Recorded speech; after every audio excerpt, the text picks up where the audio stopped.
제가 오늘 말씀드릴 내용은 스마트시티입니다. 여러분 중에 나는 스마트시티 좀 물리도록 많이 들어봤다 하시는 분 혹시 계신가요? 아니면은 마침 궁금했는데 잘 됐다 하시는 분 계신가요? 네, 감사합니다. 네, 말씀드리기 힘이 좀 나는 것 같습니다. 우리 지금 지구가 코로나 바이러스한테 공격을 받아서 딱 이 그림이 나타낸 것 같은 그런 상황입니다.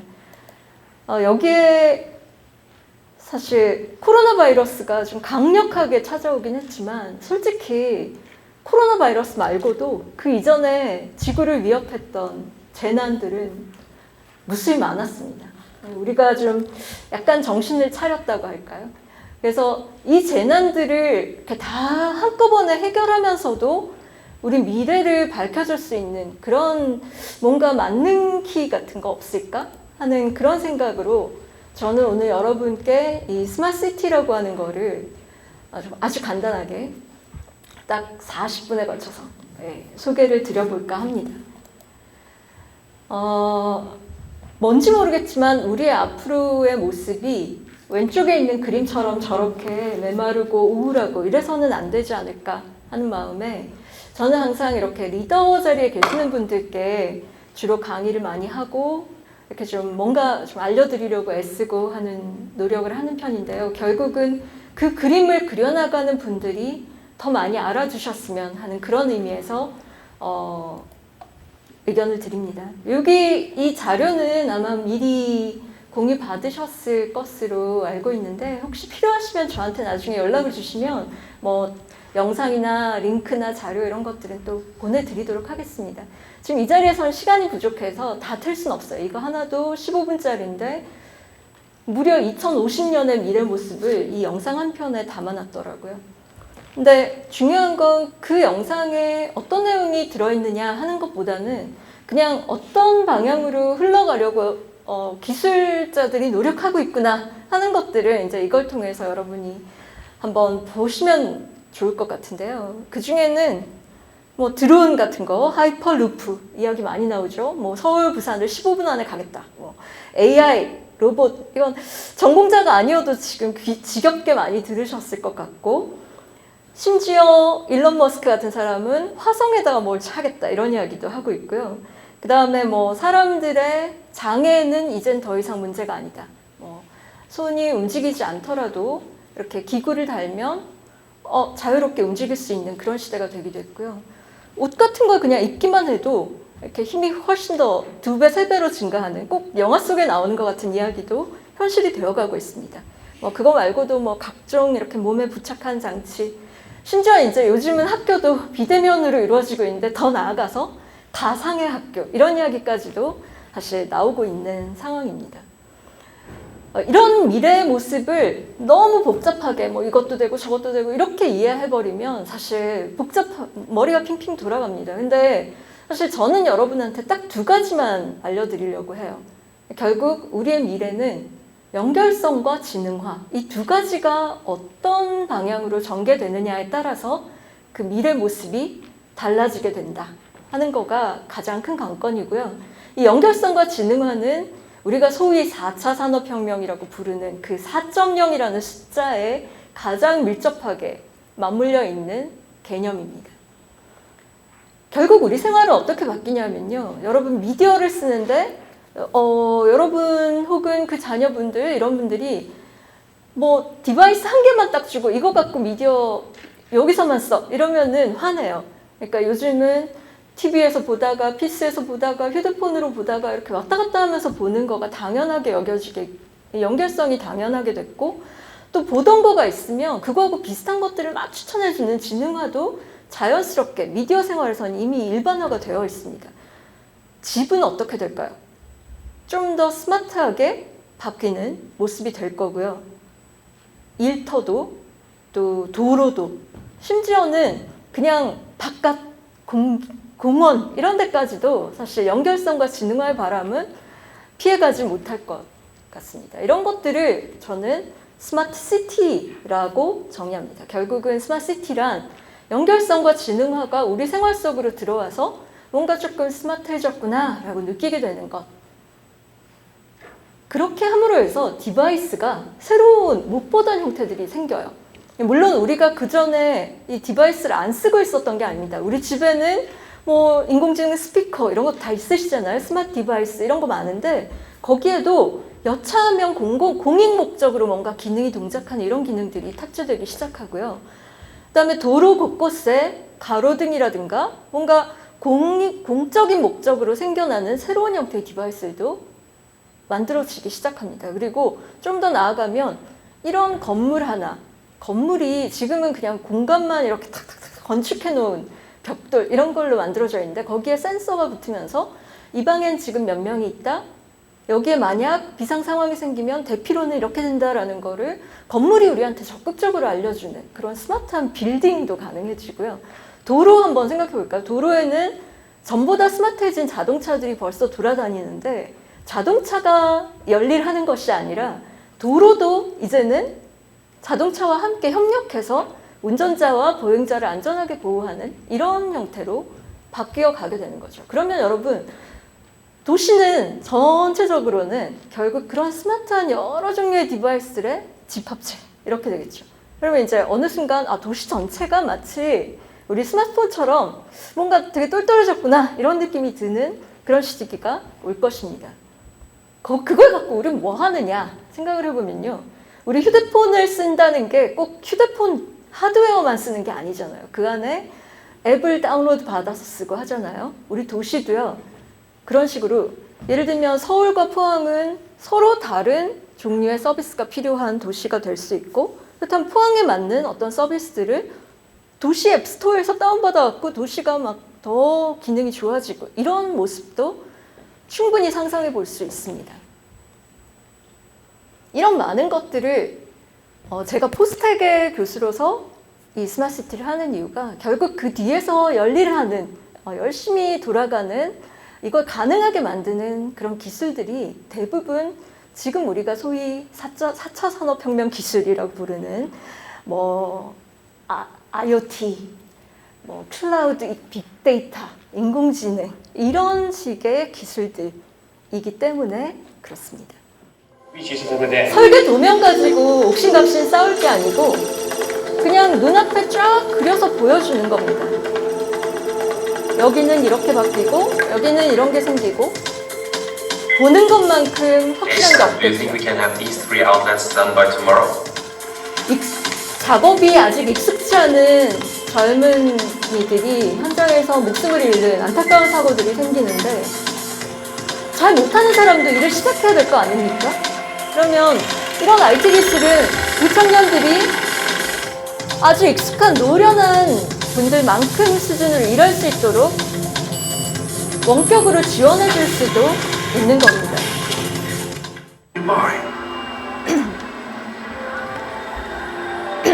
이 영상을 두바이가 상상하는 미래 모습을 영상으로 담아놓은 These vehicles enable many improvements to daily life, including 소위 인공지능이 곳곳에 적용됨으로 해서 자동차가 얼마나 스마트해져서 사람들을 도울 수 있는지 이런 것들을 설명하는 영상이고요.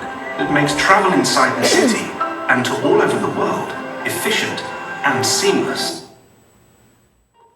블록체인이라고 여러분 많이 들어보셨을 것 같습니다. A transformational technology that will make your life easier. Say you want to buy an apartment in Dubai. Usually you would run around to many different entities with lots of documentation, which can feel overwhelming. On blockchain, you can access information from one highly secure digital network, which reduces. 각 기술들은 결국 그 기술 자체가 어떤 의미가 있다기보다는 그 기술이 적용됨으로 해서 우리 삶이 어떻게 달라지는가 하는 부분에서 우리에게 어떤 영향을 미칠 수가 있는데요. 제가 스마트시티에서 이런 기술들을 좀 이렇게 활용하려고 애쓰는 이유는 여기 정리한 내용들입니다.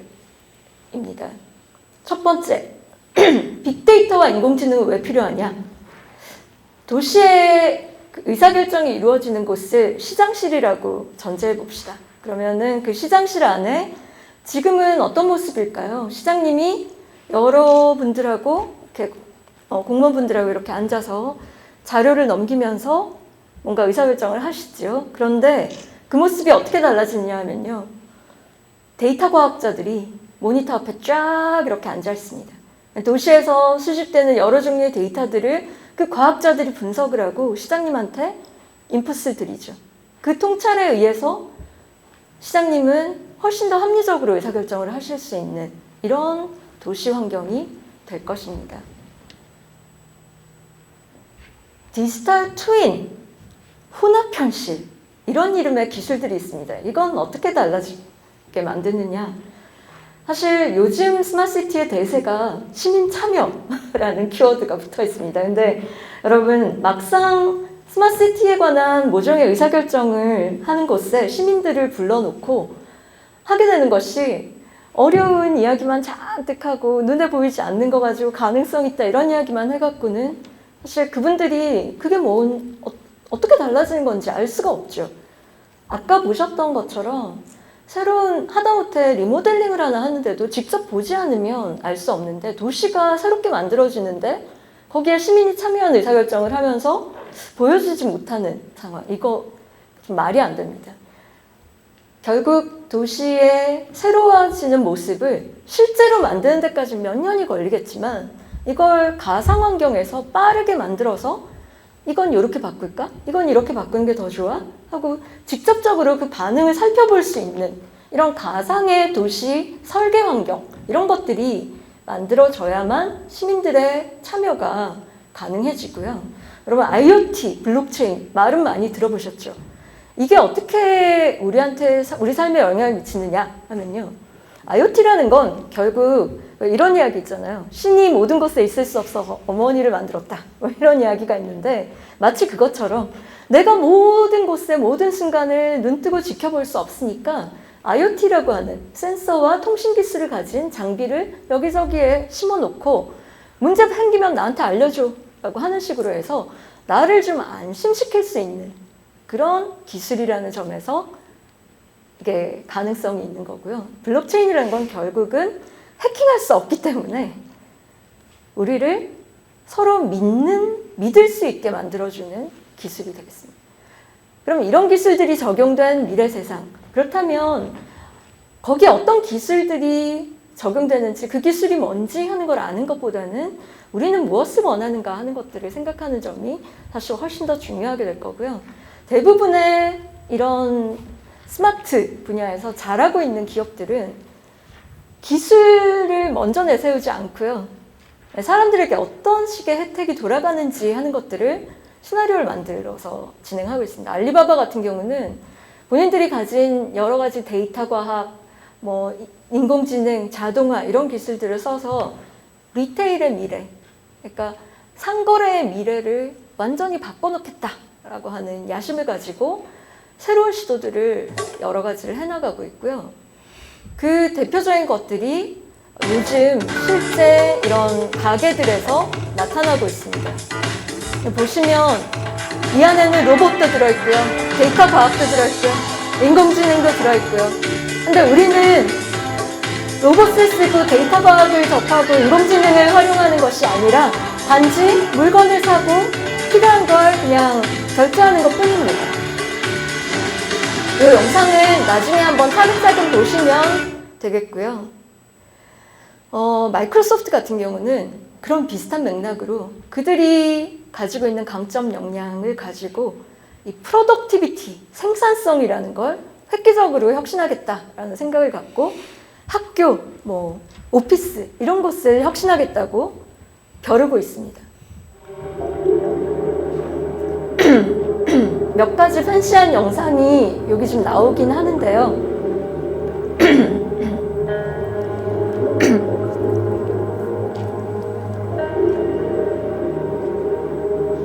마치 바닷속에 함께 있는 것 같은 이런 느낌이 드는, 이게 알고 보면 교실에서 학생들에게 강의하는 그냥 강의 자료의 한 장면이었습니다. 학생들은 더 생생하게 직접 보고 만지는 것처럼 수업을 듣고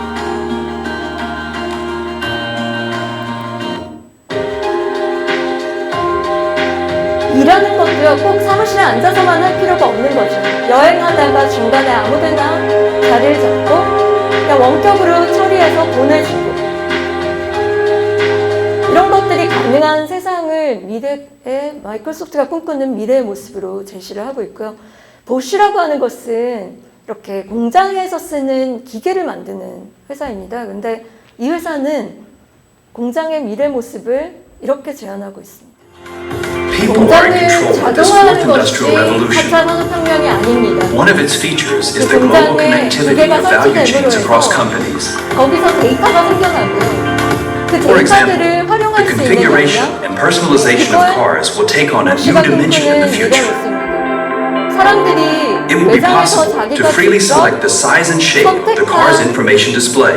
디자인을 No two cars will ever be alike again. They will be individually tailored to customers' needs. 그 즉시 제조할 수 있는, The automaker generates design data from the 3D model and sends the data to various suppliers. There, the data undergoes a final virtual design and testing process. This is how the personalized information display we saw earlier will be created. 그 후에 실제 제조가 Planners then 이루어지는 determine which 과정도 process modules are required for manufacturing. 훨씬 더 There will hardly be any more need for 많은 special IT machinery. 기술이 활용되는 방식으로 진행되는 Planning 것입니다. and 아마존은요, 그 목표가 딱 하나랍니다. 고객이 원하는 바로 그 제품을 가장 싼 가격에 훨씬 빨리 고객에게 딱 갖다 주는 거. 그러다 보니까 아마존은 정말 많은 시도를 하고 있는데요. 고객이 뭔가를 주문하는 그 시점에도 이 인공지능 스피커라는 걸 써가지고 사람들이 대화 속에서 우리 그 화장지 사야 되는데 이 말도 놓치지 않고 캡처해서 그 화장지 주문하는 걸로 연결시켜 주려고 만든 게 그 아마존이 최초로 제안한 인공지능 스피커의 원래 목적이었습니다. 그러다가 좀 부작용도 있었죠. 잘못 그냥 이야기한 건데 주문해가지고 막 취소하는 해프닝도 있긴 했었지만 거기서부터 시작해가지고요. 실제로 빠른 배송이 이루어지게 하기 위해서 아마존은 공장 전체를 엄청난 로봇 공화국으로 만들었는데, 아마존 입장에서 공장이라는 것은 뭘 만드는 곳이 아니라 이 창고, 그러니까 뭔가 물건들이 이렇게 여기저기 배치되어 있는데 그걸 어떻게 빨리 포장해서 배송하느냐, 이 과정에 아마존은 어마어마하게 많은 종류의 로봇을 활용하고 있습니다. 이것도 이 짧은 영상 안에 그 많은 내용이 다 담겨 있는데요. 이것도 나중에 제가 요청하시는 분들께 링크를 직접 다 보내드리도록 하겠습니다.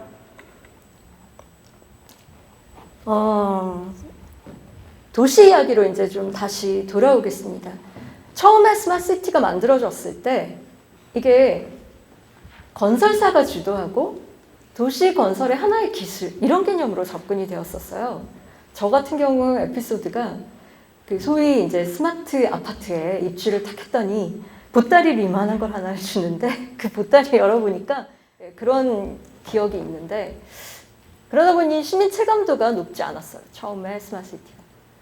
그거에 대한 반작용으로 정부가 막 주도해가지고 이건 시민 문제, 도시 문제 해결의 수단일 뿐이다, 이렇게 갔더니 기업들이 시큰둥했습니다. 수익 모델이 없고 돈을 벌 수 없는데.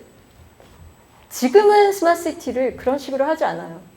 여기 P자가 달린 세 주체, people, 사람, private, 민간기업, 그리고 공공, 이렇게 세 주체가 협력하는 방식으로 이제 스마트시티가 이루어져야 된다라고 이 추진 거버넌스가 바뀌고 나서는 이제는 도시는 뭔가 그 자체가 어떤 프로덕이라기보다는 시민들이 참여해서 뭔가를 기여할 수 있고 기업들은 산업을 일으킬 수 있는 하나의 플랫폼이다라는 인식으로 도시의 개념이 바뀌었고요. 그게 스마트시티를 과거의 실패들로부터 좀 벗어나게 해줄 거라 기대를 하고 있습니다. 실제로 미국 같은 경우 스마트시티 영역별로 이게 아이콘들이 다 뭐냐면요, 스타트업, 벤처들의 기업 아이콘들입니다.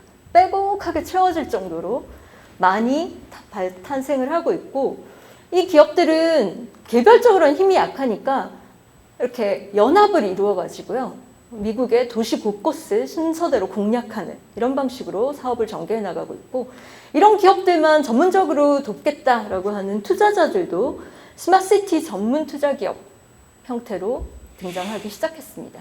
그럼 도시는 뭘 하면 되느냐? 장을 펴주면 돼요. 스타트업들을 위한 시청, 시티홀을 하나 딱 만들어 놓았더니 큰 기업들, 그 스타트업들을 보고 몰려들고요.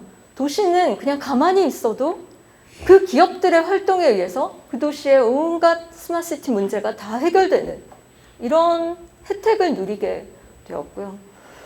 유럽의 경우는 접근법이 훨씬 더 바텀업입니다. 그러니까 시민들이 자발적으로 뭔가를 하는 것이 워낙 문화로 자리 잡아 있는 도시들이다 보니까 거기에 이제 전문성을 더해주는 주체로 대학들이 역할을 하는 거죠. 그래서 도시의 시민들과 대학이 연합을 이루어서 포항하고 비슷한 저런 몇십만 정도 규모의 도시들이 스마트시티로 전 세계 이름을 날리는 도시가 되고 있고요. 그 중에 한 곳을 제가 코로나 사태가 생기기 전에 영국을 그때 마지막 해외 출장으로 다녀왔었습니다. 브리스톨이라는 곳인데요.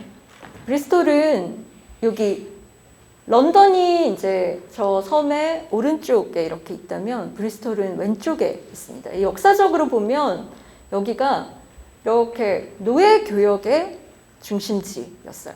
왜냐하면 아프리카 대륙을 거쳐서 남아메리카와 북아메리카를 거친 다음에 다시 돌아올 수 있는 이런 딱 중요한 위치에 있다 보니까. 근데 노예 교역이 이제 없어지고 나니까 이 도시는 뭔가 쇠퇴하기 시작했죠. 그런데 그걸 극복한 것이 이 도시의 저력이었습니다. 그 스마트시티 지수를 이렇게 집계해서 평가를 하는 기관이 있는데 어느 날 제가 딱 보니까 런던을 제치고 1등이 되었어요. 스마트시티 1등. 대체 무슨 일인가 하고 가서 봤는데 저를 제일 처음 안내한 곳이 여기였습니다. 이게 브리스톨에 있는 그 어린이를 위한 과학 박물관 앞쪽 광장이었는데요. 제일 눈에 띄었던 것이 이런 것들이었는데 저 둥그런 거가 그냥 조각인가 생각했는데 알고 보니까 저기 안에 들어갈 수 있는 둥그런 도움 극장 같은 곳이었고요. 그 앞에는 특이한 나무가 하나 있는데 저게 태양광을 이렇게 산을 막 덮는 그런 방식으로 설치하지 않고 이렇게 예쁜 나무를 만들어 가지고요. 미적으로도 좋은데 태양광은 여러 방향에서 이렇게 비춰지기 때문에 수집하는 것도 과학적으로도 훨씬 더 효과가 좋은 것으로 보이는 이런 것들이 써 있었습니다. 그 도움 안에서는요, 브리스톨이 시민들의 데이터를 어떤 종류의 데이터를 수집하고 그걸 어떻게 가공해서 시민들에게는 어떤 혜택이 돌아가게 하는 건지를 영상으로 만들어서 실감나게 제공을 하고 있었어요. 보기에도 미적으로도 뒤떨어지지 않는 이런 영상들을 만들어서 사람들에게 이렇게 마음속으로 콕콕 박히게 만들고 있는 것이 브리스톨이 하고 있는 첫 번째 특징이었고요. 두 번째는 진짜로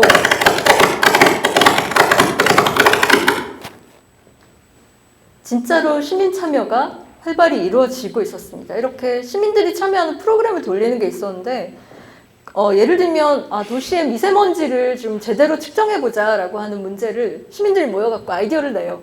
처음에는 센서 하나를 차에다가 달고 다녀보면 어떨까 했는데 하다 보니까 차 밖에는 못 다니까 안에다 달았더니 도시 공기가 아니라 차의 실내 공기를 수집하는 그런 장치가 되어버리더라고요.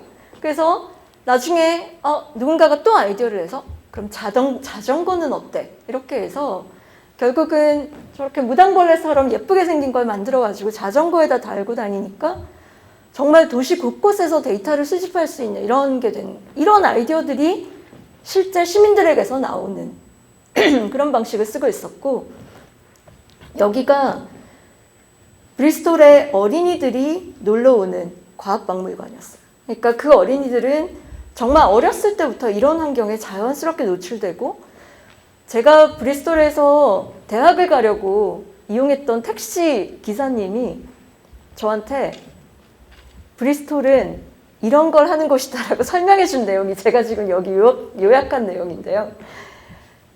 어떻게 이걸 택시 기사님이 이런 것까지 다 알고 있지 하는 것 때문에 저는 좀 음메 기죽어 이런 상황이 약간 되기도 했었습니다. 어쨌거나 정말로 사람들이 원하는 무언가를 하고 있는 도시, 그게 브리스톨을 그렇게 만들었던 것 같고요. 한편 이 스마트라는 걸 사람들이 외면하게 만든 데에는 이 기술자들의 역할도 잘못도 적지 않았습니다. 이게 무슨 장치인지 혹시 아시겠어요?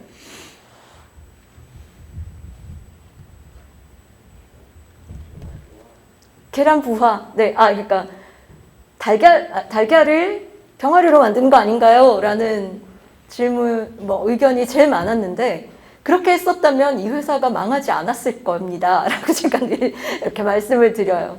이게 계란 개수를 알려주는데요. 그것도 여기서부터 순서대로 안 넣으면 잘 안 되는 그런 치명적인 결함이 있는 장치였고, 요거 같은 경우, 원격으로 뭘 켜고 끄고 하는 이런 게 가능한 연장선이었는데 가운데 두 개 꽂지 않으면 안 되는 이런 또 치명적인 문제가 있는 장치였습니다. 반대로 여러분 잘 한번 봐주세요. 저는 출장을 요즘 좀 덜 다니지만 한동안 많이 다니는데 차를 주로 몰고 다니는데 깜깜할 때 하이빔을 잘 보려고 켜잖아요. 근데 앞에서 차가 오면 이렇게 낮춰줘야 되는데 이걸 자동으로 해주는 지능형 헤드라이트를 차 회사들이 만들고 있습니다. 여기 보시면 앞에서 차가 오는데 차 눈부심이 없게끔 이렇게 차가 감지된 부분만 헤드라이트를 끌 수 있도록 이렇게 되는 지능형의 장치고요. 이건 여러분 차에 이런 게 이미 이제 달려있는 차를 모시는 분들 많으실 텐데 예를 들면 주차를 알아서 해주고 고속도로를 주행할 때 이렇게 차선을 지키거나 앞차와의 거리를 자동으로 유지해주고 이런 형태의 첨단 운전자 보조 시스템 이런 것들이 이미 상용화가 많이 되고 있습니다. 그래서 제가 드리고 싶은 말씀은 뭐냐면 앞에 보셨던 두 개 있으나 마나 하고 별 쓸모도 없어 보이는 저런 제품들을 우리는 IoT 시대 초창기에 소위 되게 많이 만들어내가지고요. 사람들이 볼수록 실망을 많이 했었습니다. 근데 최근에는 특히 자동차 분야 이런 쪽을 중심으로 좀 연결되고 지능화된 좀 소위 스마트한 프로덕트이 이렇게 제법 많이 나오기 시작했고요. 근데 우리는 좋은 것, 나쁜 것 구분을 해내는 능력이 있죠. 그렇다면 도시는 어때야 될까 하는 이야기를 하는 거예요. 스마트한 도시를 만드는데 탁 떠오르는 게 CCTV하고 관제센터 이것만이면 사실 사람들이 원하는 그런 도시는 아마도 아닐 거고 그렇다면 사람들이 원하는 도시를 어떻게 만들 것이냐. 솔직히 그 관제센터에서 스마트 도시 개념이 출발한 건 맞습니다. 근데 거기에 연결성과 지능화 이런 게 이제 점점 가미되면서 이것만으로는 안 되는구나 하고 깨달았어요. 그래서 도시를 잘 연결되고 지능적인 것도 잘 적용되는 하나의 시스템으로 아까 자동차에서 보여줬던 것 같은 그런 좋은 기능들이 도시 전체에 좀 만들어져야 되지 않을까 하는 것이 이 스마트시티 플랫폼을 점차 진화시키게 되었고요. 지금은 의, 식, 주, 동 이런 모든 분야에 소위 이제 5G, IoT, AI 이런 기술들이 적용됨으로 해서 맨 앞서서 제가 말씀드린 것처럼 더 연결되고 더 지능화된 도시 시스템이 이제 만들어져 가기 시작하고 있는 겁니다. 여기서 이제 제가 잠깐 두 가지 개념을 소개해드리는데, 연결성이라는 거 막연하게 느껴지시는데 그 뭐냐고 질문하면 휴대폰으로 뭐 이렇게 연결해서 하는 거 아니에요? 이런 말씀을 하시는데요. 저는 이렇게 생각합니다. 예를 들면 제품 하나하나는 이렇게 되게 능력이 좋은 운동선수, 축구선수 같은 개념이고요. 그걸 휴대폰으로 연결시켜서 뭔가를 한다는 거는 그 선수가 감독하고 소통이 잘 되는 걸 의미해요. 근데 사실 감독하고만 소통이 잘 되는 선수, 이렇게 개인 플레이어, 이런 사람들을 우리가 운동 잘한다 이렇게 얘기하지 않잖아요. 축구 선수가 운동을 잘하려면 팀 플레이어가 돼야 되듯이 이 연결성의 발전 방향에서 결국 스마트폰하고만 잘 연결되는 게 아니고 이게 하나의 시스템 안에서 다른 구성원들하고 잘 커뮤니케이션하는 그런 프로덕트를 우리는 만들어줘야 된다 하는 게 이제 연결성의 진화되어 가야 되는 발전의 방향이 되겠고요. 이 지능화에 대해서 얘기를 하려면 조금 어렵습니다. 근데 제가 여러분한테 아주 쉽게 또 비유를 통해서 딱 3가지의 축만 소개를 드릴게요. 첫 번째 축은요. 여러분 이거 할까 저거 할까 고민될 때 누군가한테 물어보잖아요. 그때 이제 비서가 와서 지금 출발하셔야 됩니다 이렇게 얘기하는 것처럼 누군가가 내가 언제 출발해야 되지? 하고 의문을 가질 때 나한테 딱 의사결정을 도와주는 그런 도우미 같은 역할을 하는 것. 이게 어찌 보면 가장 쉬운 수준의 지능화라고 할 수 있고요. 내가 무심코 뭔가 했는데 그거 오늘 커피 너무 많이 마셔서 지금 커피 또 마시면 안 돼요 하고 이렇게 지적해주는 이런 형태의 거가 선택 보정 단계라고 할 수 있고요. 세 번째는 맨날 똑같이 반복하는데 이거 또 해야 돼 하는 생각이 들었을 때 알아서 착 해놓은 거. 단순화나 자동화 같은 그런 형태입니다. 맨 마지막 제일 어려운 방식이 뭔가 문제가 생겼는데 이거 어떻게 해야 되지? 하고 넉넉히 있을 때 짜잔 나타나서 해결해주는 이런 방식인데요. 이게 오른쪽으로 갈수록 점점 어려워지는 지능형 서비스의 유형이 되겠습니다. 요거는요, 사람들의 의사결정 과정을 이렇게 딱 참조해가지고 각 단계를 어떻게 도와줄까 하는 방식으로 도출된 그런 모델입니다. 두 번째는 지능화의 수준인데요. 요거는 여러분 어디서 이렇게 좀 써먹으셔도 좋을 것 같아요. 데이터를 기반으로 지능화를 해야 된다고 사람들이 많이들 말을 하는데 그거 어떻게 하는 건지 하는 이야기를 제가 잠깐 담아봤습니다. 솔직히 데이터가 일일이 수집해 놓지 않더라도 우리는 경험에 의해서 아침 시간에는 그쪽 길로 가면 막혀. 글로 가면 안 되고 이쪽으로 가야 돼. 이런 규칙성 같은 걸 우리는 알고 있어요. 그래서 그런 식의 경험에 의해 생겨난 규칙 같은 것들이 가장 낮은 수준인가 하면 실제로 데이터를 정확하게 탁탁 분석해가지고 패턴을 탁 찾아내서 그걸 활용하는 것이 그 다음 수준 되겠습니다. 그리고 여러분 알파고 이야기 많이 들으셨잖아요. 그렇죠? 그거는 학습이 데이터를 쭉 넣어가지고 이렇게 학습을 시키는 그런 기계 같은 걸 만들어 놓고 거기다가 막 이렇게 학습을 시켜놓은 결과에 의해서 얘는 자기가 안 해본 것도 예측을 해낼 수 있는 그런 능력을 가지는 모델이 됩니다. 근데 제일 어려운 건 뭐냐면요. 포항에서 서울까지 가는데 연비도 제일 좋아야 되고 기름도 제일 적게 들고 제일 빨리 도착하고 가는 길에 경치도 좋고 이런 식으로 온갖 제약 조건이 다 붙는데도 제일 좋은 길은 이겁니다. 그리고 딱 제안하는 그런 최적화라고 하는 게 제일 어려운 수준이에요. 이것까지가 가능해지면 이 시스템은 진짜 많이 지능화됐다. 이렇게 얘기할 수가 있겠습니다. 좀 쉬운 거 하나만 마지막으로 말씀드릴게요. 여러분 차 운전하실 때 이렇게 기어 바꾸는 거. 요즘은 수동으로 기어 안 바꾸잖아요. 그렇죠?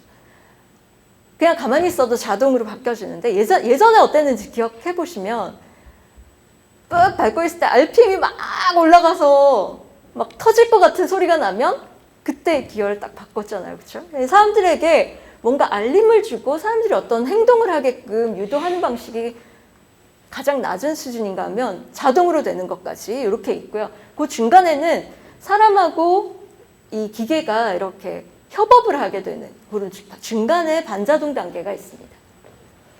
이렇게만 설명드리니까 모르시겠죠? 비유를 하나 해보면 주차하려고 그럴 때 이렇게 그냥 불이 딱딱 켜져 있는 거 있잖아요. 그러면 내가 그 자리에 가서 세우면 되는 거예요. 이런 거는 지능화 단계 중에 제일 쉬운 겁니다. 1,1,1. 거기에서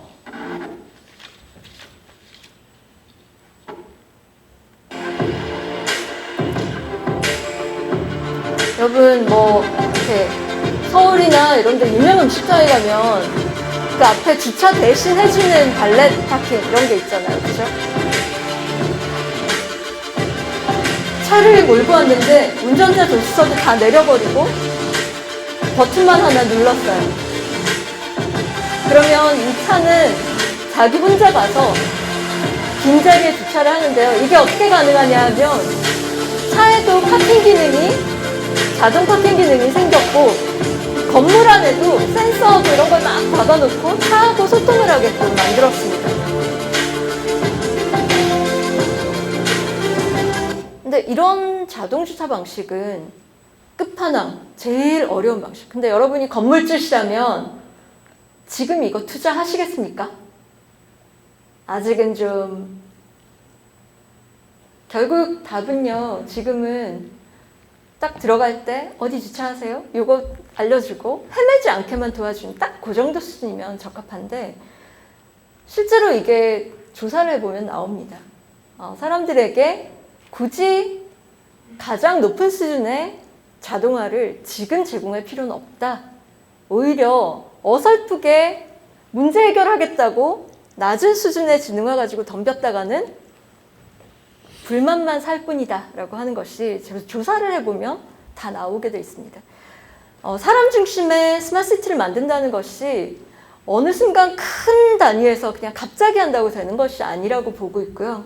포스텍은 그거를 이 대학 캠퍼스부터 차근차근 이렇게 발전시켜 나가고 도뿐이겠습니까? 이런 개념은 국가 차원, 전 세계 이런 식으로 다 퍼져나갈 수 있다는 생각으로 제가 이 스마트시티라는 걸 연구 분야로 삼았었고요. 포항의 스마트시티는 시간이 걸리더라도 이런 미래는 만들어갈 거고요. 스마트시티가 제공하는 온갖 종류의 기술적인 혜택들이 있습니다. 이런 것들은 하나하나 따져보면 그 자체가 마치 목적인 듯이 이렇게 자리를 배치하고 있지만 제 입장에서는 그냥 이정표에 불과해요. 그냥 더 사람 중심의 미래를 향해서 나아가는 길목에 있는 중간 과정에 불과하고요. 결국 스마트시티를 제가 해야 된다고 이런 자리가 있을 때마다, 기회가 있을 때마다 주장한 이유는 사람 중심의 미래를 만들기 위해서입니다. 실패 사례, 이전 실패 사례가 여기 지금 제가 언급을 하는데 토론토에 스마트시티가 만들어진다고 대대적으로 전 세계적인 이슈가 되었었습니다. 근데 그게 취소가 되었어요. 왜냐?